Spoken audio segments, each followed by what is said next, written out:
한 주간도 건강히 잘 지내셨나요? 이민우 목사입니다. 이제 한 주가 다르게 점점 더 추워지고 있습니다. 모두 감기 걸리지 않으시도록 건강관리 잘 하시기 바랍니다. 오늘은 날씨가 많이 추워서 따뜻한 커피를 준비해 봤습니다. 따뜻한 시간 보내시기 바라고요. 오늘 13장의 내용은 아주 간결합니다. 그러면서도 우리의 신앙에 있어서 매우 중요한 메시지를 던져줍니다. 우리 13장의 제목 그대로 우리의 신앙을 돌아보게 하는 그러한 문제 제기를 하고 있는데요. 복음을 믿는데도 왜 우리의 삶에 변화가 없는가 하는 질문을 던지고 있습니다. 자, 어떠십니까? 복음을 믿으십니까? 그렇다면 삶에 어떤 변화가 있으셨고 또 어떤 변화가 오늘 나의 삶에 있습니까? 아마 과거의 불신자의 상태였다가 복음을 듣고 믿게 되신 분들은 그 확실한 변화를 경험하셨을 것입니다. 하지만 모태신앙이신 분들은 더더욱 그 삶에서 변화를 찾아보기가 힘든 것이 사실인데요.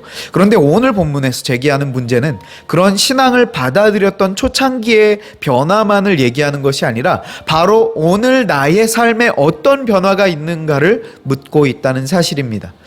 복음을 믿고 교회 다닌 지 10년, 20년 그 이상 되면 삶의 변화가 더 이상 없는 것이 당연한 일입니까? 오히려 그렇게 생각하고 있다면 오늘 13장의 메시지에 더욱 귀 기울이시기 바랍니다.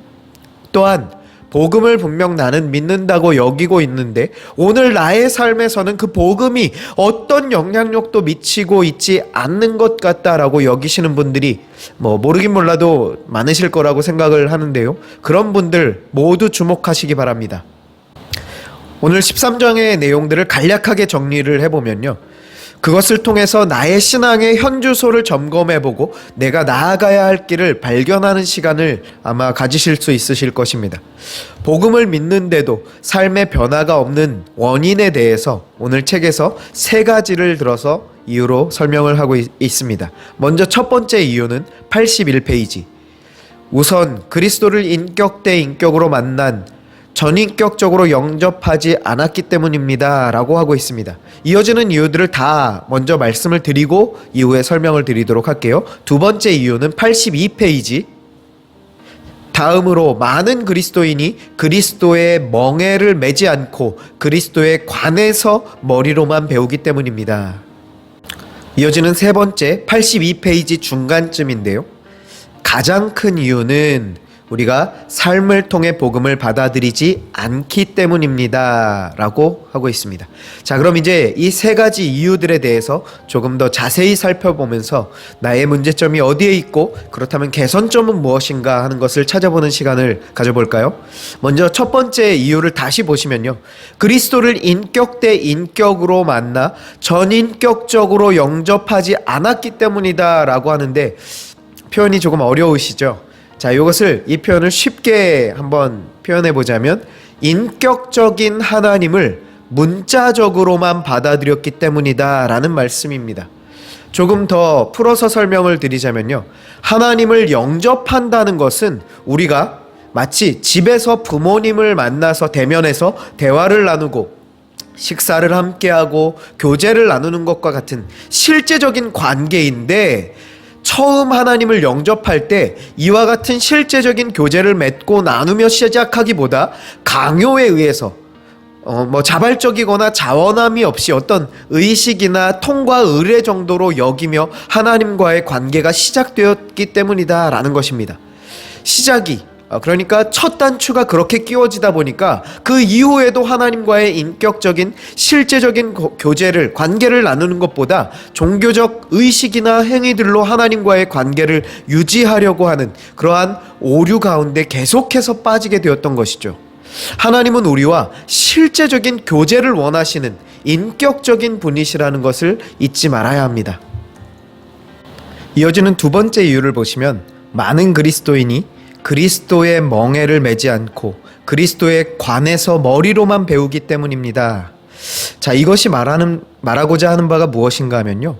복음을 믿는다고 하는 것, 하나님을 영접했다라고 하는 것은 옛사람의 방식을 여전히 유지하는 것이 아닌 새 사람의 방식으로 살게 된다라는 것을 뜻하는 것입니다. 그런데 많은 그리스도인들이 복음을 믿는다라고 하면서 우리 주님이 이 땅에서 사셨던 삶의 원칙과 원리를 따르려고 하지 않는다라는 것을 말하고 있는 것이죠.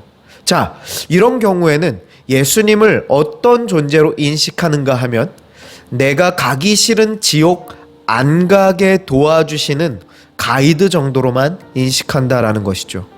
나는 내가 살고 싶은 대로 내가 살아온 방식 그대로의 삶을 유지하면서 예수님이라고 하는 마치 천국행 티켓을 한 장 추가한 것처럼 여기는 자세입니다. 뿐만 아니라 책 82페이지에서 보시면 그러나 많은 그리스도인이 번거롭다는 핑계로 주님의 멍에를 내팽개쳐버리고 그리스도에 관해서 배우는 데만 열심을 내기 때문에 그들의 삶이 변하지 않는다는 것입니다. 꼭 기록하고 있습니다. 자, 무슨 말씀인가 하면요, 우리는 주님의 멍에를 통해 주님 그분을 전인격적으로 배우고 알아가고 닮아가야 하는데 그리스도에 관해서 배우는 일에만 관심을 갖고 지식적인 동의에서만 그쳤기 때문에 당연히 삶이 변하지 않는다는 것이죠. 물론 그리스도인들에게 있어서 지식적으로 하나님을 아는 것이 필요합니다. 하지만 거기에서만 그친다면 안 되고 우리는 우리의 인생을 통해서 전인격적으로 예수님을 닮아가는 데까지 자라가야 한다는 것이죠. 그리고 마지막 세 번째 가장 중요한 이유는 우리가 삶을 통해 복음을 받아들이지 않기 때문이라고 합니다. 그러면서 이어서 데살로니가 교회 성도들의 예를 들어서 설명하면서 삶을 통해 복음을 받아들이는 게 어떤 것인가를 설명해 주는데요. 복음이 데살로니가 성도들에게 말로만 이르지 않았다고 하면서 그들은 많은 환난과 그러니까 실제적인 삶에서의 저항인 것이죠. 그 가운데에서 삶을 통해 성령의 기쁨으로 복음을 받아들였다라고 합니다. 그리고 이어지는 83페이지에서 예수님께서 제자들에게 자신의 삶을 옮겨 심으시기 위해서 그들과 동거하심을 언급하면서 나오는 본문의 내용인데요. 복음은 어떤 이론이 아니라 삶이요 생명이기 때문에 삶을 통해 가장 효과 있게 전파됩니다. 삶을 통해 받아들여지고 삶을 통해 실제로 전달되는 것이 바로 복음인 것입니다. 복음은 지식적인 동의에서 끝나는 것이 아니라 삶을 통해 받아들여지고 삶을 통해 실제로 전달되는 특징을 갖고 있다는 것입니다. 그러면서 할렐루야 교회 김승욱 목사님의 설교 내용 중 일부를 발췌해서 선교사님들의 컨퍼런스 가운데 있던 일화를 소개하고 있죠. 그때 그 컨퍼런스에서 선교사님들이 수일 동안 기도하며 논의했던 주제가 복음을 믿는데도 왜 우리의 삶에 변화가 없는가, 우리의 삶이 변화되지 않는가라는 주제로 함께 토론을 하셨다고 합니다. 이후의 내용은 제가 책의 내용을 읽어드리도록 하겠습니다. 이론적인 모든 것을 제거하고 실제적인 해답을 얻기 위해 치열하게 토론했는데 3일 동안 기도하고 토론한 끝에 내린 결론은 처음 복음을 받을 때 삶을 통해 전체적인 복음으로 받아들이지 않았기 때문이라는 것이었습니다. 그들 오지 선교사님이 말씀하신 소위 전체적인 복음이란 우리의 삶 전부를 다스리고 삶 전체에 영향을 미치는 복음이라고 생각합니다. 복음은 우리의 삶의 일부분이 아니라 우리의 삶의 전부입니다. 전체적인 복음이라고 하는 표현을 하고 있는데요. 복음은 성도의 삶의 일부, 그러니까 성도의 삶의 여러 영역 중에 하나의 영역이 아니라 성도 그 자체를 이루는 본질적인 존재론적인 요소라고 하는 것이죠. 복음을 믿는데도 우리의 삶의 변화가 없는 이유 중에 가장 큰 이유가 무엇인가 하면 바로 복음 따로 삶 따로라고 하는 이 인식과 자세 때문인 것입니다. 복음은 성도의 전부여야 하는데 성도가 복음의 영향을 받지 않으려고 하고 있으니까 당연히 복음을 믿는다고 하지만 변화가 없는 것이죠. 우리 성도님들께 질문을 드려보겠습니다. 한번 진지하게 고민해 보시고 이 질문을 받아보시기 바랍니다. 복음을 정말 믿으십니까? 오늘 내용을 통해 복음을 믿는다는 것은 복음의 내용이 뭔지를 머리로 알고 그것에 동의하는 것에서 그치는 것이 아니라는 사실을 아셨을 거라고 이제 생각을 합니다. 복음을 믿는다는 것은 복음의 지배를 받는 삶을 살고 있느냐는 질문과 같습니다. 예수님께서 사셨던 것처럼 그 가치와 그 삶의 방식을 배우고 나의 삶에 적용하는 주님을 닮은 삶을 사는 것이 복음을 믿는다라고 하는 것입니다. 복음의 내용이 뭔가를 안다고 해서 내가 복음대로 살고 있다라고 착각하지 마시기 바랍니다. 날마다 자기를 부인하고 자기 십자가를 지고 주님 가신 그 길을 따라가는 자만이 주님의 제자요 복음으로 사는 자라고 불러주신다는 것입니다. 복음은 우리의 전부를 원합니다. 일주일 중에 주일 하루 예배드리는 몇 시간 혹은 교회에서 머무는 동안만을 원하는 것이 아니라 우리의 일주일 전부를 1년 12달을 우리의 남은 인생 전체를 원한다는 것입니다. 왜냐하면 복음의 능력이 미치는 곳이 교회에 있는 그 순간에만 구원하신 것이 아니라 나의 전부를, 나의 전 일생을, 나의 전 인격을 구원하는 능력이 되기 때문입니다.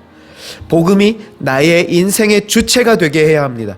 이것을 다른 표현으로 하자면 예수님께서 나의 인생의 주인이 되셔야 합니다. 예수님께서 나의 인생의 주인이시라는 말은요, 나는 주님의 종입니다 라고 하는 것과 같은 고백입니다.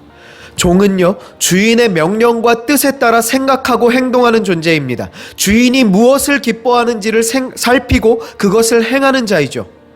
철저하게 주인과 종의 실체를 인식하고 인정할 때 비로소 우리 성도의 삶의 주체가 복음이 되어 그 복음이 우리를 이끌어가는 원동력이 되는 것입니다.